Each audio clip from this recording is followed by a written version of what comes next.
Hello दोस्तों, जय हिंद। मैं शिवम, आप सबका एक बार फिर से स्वागत है अपने यूट्यूब चैनल पे। तो हम लोग ब्लैक बुक पढ़ रहे हैं, ब्लैक बुक का सामान्य ज्ञान, जिसमें हम लोगों ने हिस्ट्री स्टार्ट किया।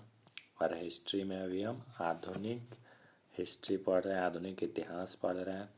आधुनिक इतिहास का आज चौथा चैप्टर है, जो है सामाजिक एवं धार्मिक सुधार। सामाजिक एवं धार्मिक सुधार के बारे में आज पढ़ेंगे।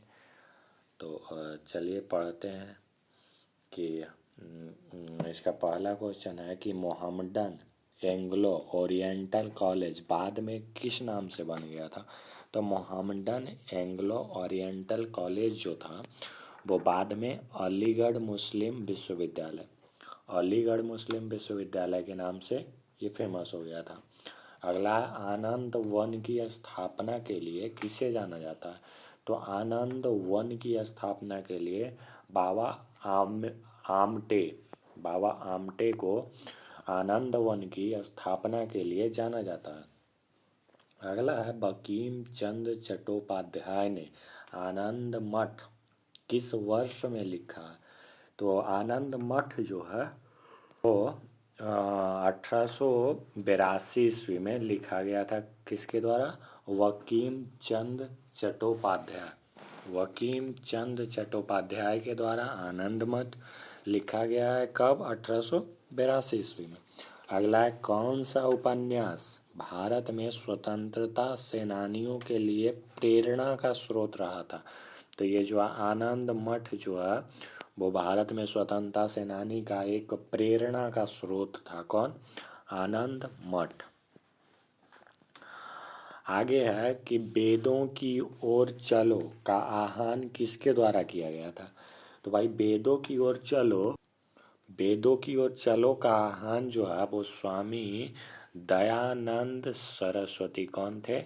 दयानंद सरस्वती के द्वारा वेदों की ओर चलो का आह्वान यानी कि इसका नारा दिया गया था। अगला, आर्य समाज डैट खिलाफ है। तो आर्य समाज किसके खिलाफ है? तो आर्य समाज जो है वो अनुष्ठान और मूर्ति पूजा के, आर्य समाज जो है वो अनुष्ठान को और मूर्ति पूजा के खिलाफ है। अगला, आर्य समाज के संस्थापक कौन थे। तो आर्य समाज के संस्थापक स्वामी दयानंद सरस्वती थे। स्वामी दयानंद सरस्वती के द्वारा आर्य समाज की स्थापना किया गया था। किसके द्वारा? दयानंद सरस्वती के द्वारा। कब?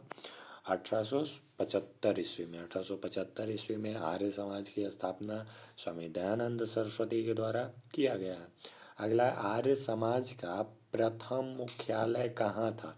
तो भाई आर्य समाज का प्रथम मुख्यालय जो है वो था बॉम्बे में। कहाँ? बॉम्बे में आर्य समाज का प्रथम मुख्यालय था। अगला है, स्वामी दयानंद सरस्वती का पैतृक मूल नाम क्या था। तो पैतृक मूल नाम जो है वो इनका मूल नाम था मूल शंकर। इसका दयानंद सरस्वती का मूल नाम जो है वो मूल शंकर था। अगला, भारत में 9वीं शताब्दी का पुनः जागरण किस वर्ग तक सीमित था।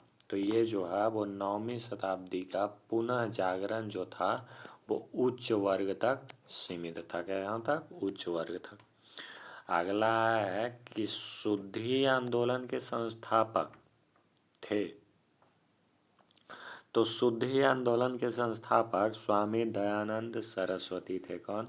स्वामी दयानंद सरस्वती शुद्धि आंदोलन के संस्थापक थे। किसका? शुद्धि आंदोलन। अगला है, आर्यों के तिब्बत गृह सिद्धांत से किस विद्वान का संबंध है।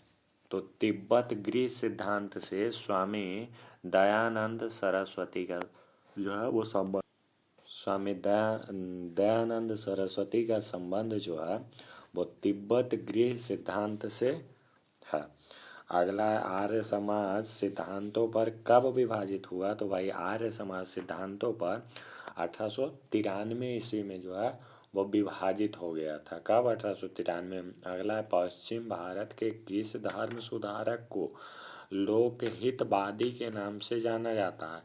तो लोकहितवादी के नाम से गोपाल हरि देशमुख को, किसको? गोपाल हरि देशमुख को लोकहितवादी के नाम से जाना जाता है।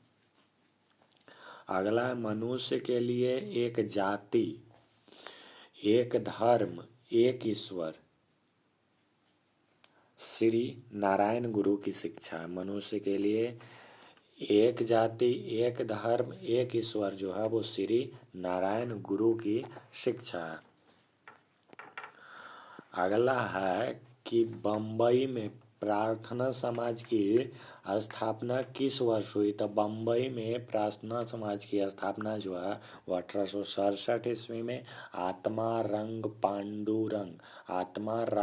पांडुरंग के द्वारा 1867 ईस्वी में ये जो है किसका? प्रार्थना समाज की स्थापना किया गया। अगला है राजा राम मोहन राय ने 1829 ईस्वी में सती प्रथा को दंडनीय अपराध घोषित करने में लॉर्ड बैटिंग की मदद करने के लिए सबसे ज़्यादा याद किया जाता है। तो 1829 ईस्वी में जो है ना वो लॉर्ड बैटिंग जो है वो राजा राम मोहन राय को सती प्रथा के अपराध जो था उसको समाप्त करने में लॉर्ड बैटिंग बहुत ही महत्वपूर्ण भूमिका निभाए थे। अगला है रामकृष्ण मिशन किसके द्वारा स्थापित किया गया? तो रामकृष्ण मिशन जो है वो स्वामी विवेकानंद के द्वारा, किसके द्वारा? स्वामी विवेकानंद के द्वारा स्थापित किया गया। अगला है स्वामी विवेकानंद का मूल नाम क्या था? तो स्वामी विवेकानंद का मूल नाम नरेंद्र नाथ दत्त, क्या था? नरेंद्र नाथ दत्त था, नरेंद्र नाथ दत्त। अगला है 19वीं शताब्दी में हिंदू धर्म के पुनरुद्धार के लिए कौन जिम्मेदार था? तो ये था स्वामी विवेकानंद जिम्मेदार थे 19वीं शताब्दी में हिंदू धर्म के पुनरुद्धार के लिए। अगला स्वामी विवेकानंद के गुरु का क्या नाम था? तो स्वामी विवेकानंद के गुरु का नाम रामकृष्ण परमहंस था, रामकृष्ण परमहंस था। अगला स्वामी विवेकानंद ने बेलूर में रामकृष्ण मिशन की स्थापना किस वर्ष की? तो बेलूर में रामकृष्ण मिशन की स्थापना 1897 ईस्वी में। कब? 1897 ईस्वी में स्वामी विवेकानंद ने बेलूर में रामकृष्ण मिशन की स्थापना जो है वो किए थे। आगे है, अगला है कि विश्व धर्मों का शिकागो सम्मेलन किस वर्ष आयोजित किया गया था, जिसमें स्वामी विवेकानंद की धर्म पर बात को मुख्य आकर्षण के रूप में शामिल किया गया था? तो ये जो था ना ये था 1893 ईस्वी में। अगला है सितंबर 1893 में शिकागो में आयोजित धर्म संसद में किसने भाग लिया? तो धर्म संसद में स्वामी विवेकानंद जो है वो शिकागो में धर्म संसद हुआ था। कब हुआ था? 1893 ईस्वी में हुआ था, जिसमें स्वामी विवेकानंद भाग लिए थे। अगला है कि पिछली शताब्दी में ज्योतिबा फुले के सत्य शोधक समाज ने क्या प्रयास किया था? तो ये जो है वो नीची जातियों को पाखंडी ब्राह्मणों और उनके अवसरवादी शास्त्रों से बचना, इसका जो है वो प्रयास किए थे। अगला है कि औपनिवेशिक भारत में भारतीय विधवाओं के लिए एक स्कूल शारदा सदन की स्थापना किसने की थी? तो शारदा सदन की स्थापना पंडिता रमाबाई के द्वारा जो है वो विधवाओं के लिए एक स्कूल जिसे शारदा सदन का नाम रखा गया था, इसकी स्थापना कौन किए थे? पंडिता रमाबाई ने किए थे। अगला है शारदा अधिनियम जो है वो बाल विवाह से संबंधित है। शारदा अधिनियम किससे है? बाल विवाह से संबंधित अधिनियम है। अगला है कि नए भारत के पैगंबर के रूप में किसे कहा जाता है? तो नए भारत के पैगंबर के रूप में श्री राम कृष्ण को कहा जाता है। किसे? श्री राम कृष्ण को नए भारत के पैगंबर के रूप में कहा जाता है। अगला स्वतंत्रता की पूर्व संध्या पर किस आंदोलन ने सबसे बड़ा किसान गुरीला युद्ध देखा? तो स्वतंत्रता के पूर्व संध्या पर किस आंदोलन ने सबसे बड़ा किसान गुरीला युद्ध देखा?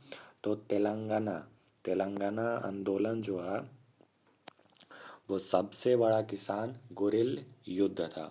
अगला 1780 में भारत में प्रकाशित होने वाला पहला समाचार पत्र Bengal Gazette James Augustus Hicky द्वारा जो है ये मतलब कि जारी किया गया था। कौन? बंगाल गजट। बंगाल गजट जो है वो भारत में प्रकाशित होने वाला पहला समाचार पत्र है। ये कब? 1780 ईस्वी में। किसके द्वारा? James Augustus Hickey. James Augustus Hickey के द्वारा 1780 ईस्वी में जो है वो हुआ था। अगला है कि थियोसोफिकल सोसाइटी को किसने पुनर्जीवित किया? तो थियोसोफिकल सोसाइटी को एनी बेसेंट ने जो है वो पुनर्जीवित किया था। कौन? एनी बेसेंट ने। अगला है कि भारत के थियोसोफिकल सोसाइटी के संस्थापक कौन थे? तो ये थे मैडम ब्लावाटस्की। मैडम ब्लावाटस्की थे। कौन? भारत के थियोसोफिकल सोसाइटी के संस्थापक थे। अगला है थियोसोफिकल सोसाइटी ने भारत में अपना मुख्यालय कब और कहाँ स्थापित किया था? तो भारत में अपना मुख्यालय जो है वो 1882 ईस्वी में अडयार में स्थापित किया था। अगला है भूदान आंदोलन किसके द्वारा शुरू किया गया? तो भूदान आंदोलन विनोबा भावे के द्वारा। किसके द्वारा? विनोबा भावे के द्वारा भूदान आंदोलन जो है वो शुरू किया गया। अगला है आचार्य विनोबा भावे ने 1940 में व्यक्तिगत सत्याग्रह कहाँ शुरू किया था?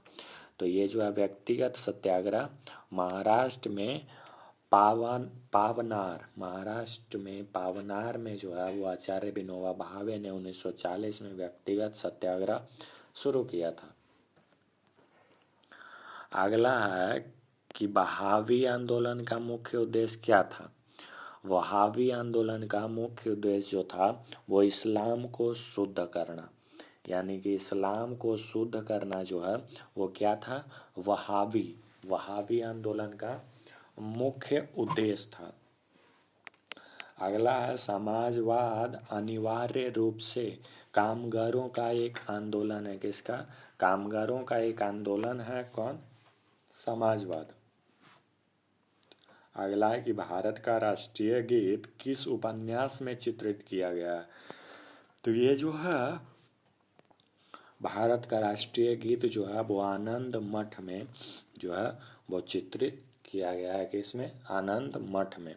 अगला है अमर राष्ट्रीय गीत वंदे मातरम किसके द्वारा लिखा गया? तो वंदे मातरम जो है वो बंकिम चंद्र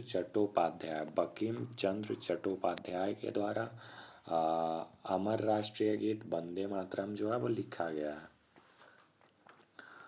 अगला है कि हिंदू विधवा पुनर्विवाह अधिनियम कब पारित हुआ था? तो हिंदू विधवा पुनर्विवाह अधिनियम जो है वो 1856 ईस्वी में पारित हुआ था। कब? 1856 ईस्वी में। अगला है अनुभवी स्वतंत्रता सेनानी, समाज सुधारक और नारीवादी सावित्रीबाई फुल्ले भारत के किस राज्य से हैं? तो ये जो है वो महाराष्ट्र राज्य से। किस राज्य में? महाराष्ट्र राज्य से। अगला बंगाल में मुस्लिम पुनर्जागरण के जनक नवाब अब्दुल लतीफ खान। बंगाल में मुस्लिम पुनर्जागरण के जनक नवाब अब्दुल लतीफ खान के रूप में जाना जाता है। अगला पंडित रमाबाई ने किस संगठनों की शुरुआत की थी? तो अभी पीछे था कि पंडित रमाबाई जो है वो शारदा सदन की शुरुआत की, फिर मुक्ति मिशन की शुरुआत की और फिर आर्य महिला समाज की जो है वो शुरुआत की थी। कौन? पंडित रमाबाई के द्वारा तीन कौन कौन? शारदा सदन, मुक्ति मिशन और आर्य महिला समाज। आगे देखते हैं। यह है कि यंग बंगाल आंदोलन के नेता कौन, सॉरी, अब वो जो है वो खत्म होता है। कौन सा था? सामाजिक एवं धार्मिक सुधार खत्म है। और अगला 5वां चैप्टर है कि नागरिक और जनजातीय विद्रोह। नागरिक और जनजातीय विद्रोह, तो इसमें देख लेते हैं। बहुत ही छोटा चैप्टर है। इसका पहला क्वेश्चन है कि यंग बंगाल आंदोलन के नेता कौन थे? तो यंग बंगाल आंदोलन के नेता जो है वो हेनरी विवियन डेरोजिया। कौन थे? हेनरी विवियन डेरोजिया जो है वो यंग बंगाल आंदोलन के नेता थे। अगला है नील दर्पण। नील दर्पण नामक नाटक नील बागवानों के विरुद्ध विद्रोह का चित्रण किसके द्वारा लिखा गया है? तो ये जो है वो दीनबंधु मित्र के द्वारा। नील दर्पण जो है वो दीनबंधु मित्र के द्वारा लिखा गया। अगला बंकिम चंद्र चटर्जी ने अपने उपन्यास आनंद मठ में बंगाल के किस विद्रोह का उजागर किया? तो ये जो है वो सन्यासी विद्रोह का। बंकिम चंद्र चटर्जी ने अपने उपन्यास, उनका जो है कौन है? आनंद मठ। आनंद मठ में जो है वो बंगाल के किस विद्रोह के बारे में बताया गया है? तो ये सन्यासी विद्रोह के बारे में बताया गया। अगला है कौन से जोड़े सही सुमेलित है? मुंडा विद्रोह 1899, बेल्लोर सैन विद्रोह 1806, या संताल विद्रोह 1855, या चूर विद्रोह 1870। तो ये जो है वो 1, 2 और 3, यानी कि मुंडा विद्रोह 1899 में हुआ था। बेल्लोर सैन्य विद्रोह 1806 में हुआ था। और संथाल विद्रोह जो है वो 1855 में हुआ था। और ये चूर विद्रोह गलत है इसमें। अगला है ताना भगत आंदोलन से किस जनजाति का संबंध है? तो ताना भगत आंदोलन से जो है वो उराव, कौन सा? उराव जनजाति से संबंध है। कौन? ताना भगत आंदोलन से। अगला बिरसा मुंडा ने किस क्षेत्र में अंग्रेजों के खिलाफ कार्रवाई की? तो बिरसा मुंडा जो है वो छोटा नागपुर में जो है वो अंग्रेजों के साथ कार्रवाई की। कौन? बिरसा मुंडा किस क्षेत्र में अंग्रेजों के साथ कार्रवाई की? तो ये छोटा नागपुर में। अगला है सीताराम राजू ने किस आंदोलन का नेतृत्व किया? तो सीताराम राजू जो है वो रंपा आंदोलन, कौन सा आंदोलन था उनका? रंपा आंदोलन। सीताराम राजू ने जो है वो रंपा आंदोलन की शुरुआत की थी। आगे देखते हैं।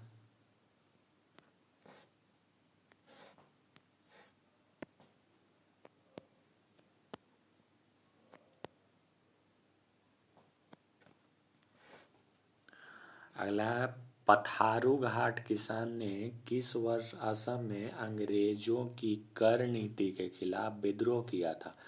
तो ये जो है वो 1894 में। कब? 1894 में जो है वो पथारू घाट किसान ने जो है, कौन? पथारू घाट का किसान असम में अंग्रेजों की कर नीति का खिलाफ यानी विद्रोह किया था। अगला है खासी विद्रोह किस काल में हुआ था? तो खासी विद्रोह जो है वो 1829 से 1833 में हुआ था। कब? 1829 से 1833 में। अगला है कि खुर्दा विद्रोह किस वर्ष हुआ था? तो भाई खुर्दा विद्रोह जो है वो 1817 ईस्वी में। कब? 1817 ईस्वी में खुर्दा विद्रोह हुआ। खासी विद्रोह कब हुआ? तो ये हुआ 1829 से 1833 के बीच में। पथारू घाट किसान ने किस वर्ष असम में अंग्रेजों की कर नीति के खिलाफ विद्रोह किया? तो 1894 में किया है। अगला है कि राजा भारमल को हटाने के कारण कौन सा विद्रोह हुआ? तो राजा भारमल को हटाने के कारण कच्छ का विद्रोह हुआ था। अगला है कि मालाबार के दक्षिणी तालुकों में मालाबार विद्रोह किस वर्ष हुआ था? तो मालाबार विद्रोह जो है वो 1921 ईस्वी में। कब? 1921 ईस्वी में मालाबार विद्रोह हुआ था। आगे है कि 1921 में अवध के तालुकदारों के खिलाफ अवध के तालुकदारों के खिलाफ किसान आंदोलन का नेतृत्व किसने किया?